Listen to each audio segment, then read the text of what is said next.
Good morning, all of you. Hi, I'm Yashmi Bharadwaj, your host and दोस्त of Your Study Solution. हाँ जी, बात कर रहे हैं 12th की बिजनेस स्टडी क्लास। हाँ, थोड़ा लेट आई है तो चलिए स्टार्ट करते हैं। हम अगली यूनिट की तरफ मूव कर रहे हैं। पहली यूनिट में हमने मैनेजमेंट पढ़ा था, सेकंड हम पढ़ रहे हैं प्रिंसिपल्स ऑफ मैनेजमेंट। प्रिंसिपल्स क्या, इसके रूल्स क्या, गाइडलाइंस हैं प्रिंसिपल्स के। बेटा जी, दो तरह के प्रिंसिपल्स होते हैं, एक होते हैं फंडामेंटल प्रिंसिपल, एक होते हैं साइंटिफिक प्रिंसिपल। तो फंडामेंटल प्रिंसिपल 14 होते हैं और साइंटिफिक प्रिंसिपल्स होते हैं 4। मेनली आपके वाइवा में क्वेश्चन पूछा जाता है कि प्रिंसिपल्स होते कितने हैं। तो अगर पूछा जाए कि प्रिंसिपल्स कितने होते हैं तो टोटल 18 होते हैं। अगर फेयोल वाले पूछे जाए तो 14 होते हैं, टेलर वाले पूछे जाए तो 4 होते हैं। ये प्रिंसिपल्स किसने दिए थे? ये दिए थे हेनरी फेयोल ने। भाई ये प्रिंसिपल्स हमें किसने दिए? हेनरी फेयोल ने। अब बात करें कि भाई साइंटिफिक मैनेजमेंट, तो हम कहते हैं कि भाई फादर ऑफ साइंटिफिक मैनेजमेंट किसे कहा जाता है? Father of scientific management F W. Taylor को कहा जाता है। तो चलिए बात करते हैं प्रिंसिपल ऑफ मैनेजमेंट का मीनिंग क्या होता है।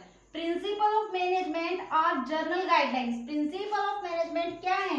General guidelines for decision making. किस लिए? Decision making and behaviour of managers. भाई मैनेजर्स किस सिचुएशंस में कौन सा डिसीजन लेंगे और उन्हें किस तरह से बिहेव करना है, तो इस चीज की जो गाइडलाइंस होती है उन्हें हम क्या कहते हैं? प्रिंसिपल्स कहते हैं। आपने देखा होगा ना, कई बार बैंक वगैरह में जाते हैं, वहां पे फोन उठाना या फोन करना अलाउड नहीं होता, या फिर किसी ऑफिस वगैरह में जाते हैं, वहां पे लिखा होता है नो स्मोकिंग। तो ये सारी बातें लिखी होती है, वहां के रूल्स और गाइडलाइंस है, सबको फॉलो करने पड़ते हैं, तभी मैनेजमेंट ढंग से काम करेगा, वरना मैनेजमेंट ढंग से काम नहीं करेगा। तो चलिए इसके कुछ फीचर्स पढ़ते हैं।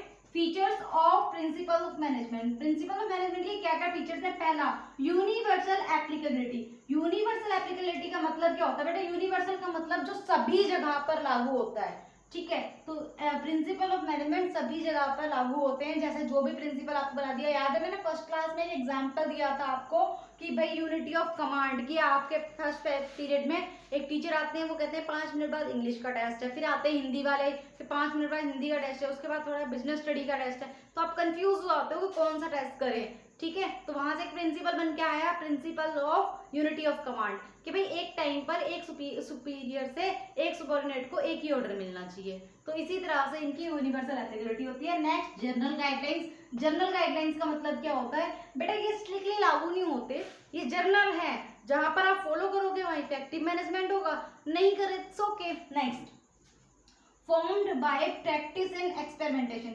दूसरी बात है, प्रिंसिपल्स बनते कैसे हैं? भाई कोई भी प्रिंसिपल है वो हमेशा किसी ना किसी एक्सपेरिमेंट, किसी ना किसी रीजन से बनता है। तो आपने देखा ये सिचुएशन है, इस सिचुएशन को कैसे हैंडल किया जाना, अच्छा इस टाइम पे ये होना चाहिए, तो वहां से एक प्रिंसिपल बन जाता है। Next, flexibility. और दूसरी बात मैंने पहले ही कहा कि ये स्ट्रिक्टली फॉलो नहीं होते।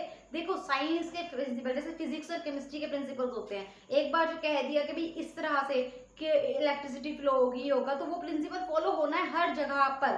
बट इसमें क्या होता है? फ्लेक्सिबिलिटी। मैनेजमेंट किस पे होता है? सिचुएशंस पे डिपेंड होता है, जैसी सिचुएशन होगी उसके अकॉर्डिंग प्रिंसिपल को चेंज किया जा सकता है। Next one is mainly behaviour.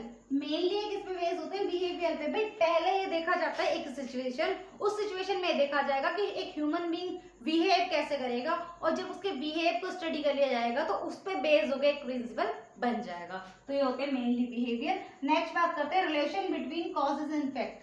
Cause and effect के बीच में रिलेशन करते हैं। भाई किसी चीज के पीछे क्या रीजन है और उसका क्या इफेक्ट पड़ेगा, इस चीज पर बेस्ड होता है ये प्रिंसिपल। ठीक है, अब जैसे मान के चलो एक साइंस का प्रिंसिपल है कि भाई आप नॉर्मली देखो, आप बटन क्लिक करते हो, फैन एंटी क्लॉकवाइज घूमना स्टार्ट हो जाता है। मेरे घर में तो ऐसे ही होता है, आपके घर में भी ऐसे होता है, स्कूल में भी ऐसे होता है।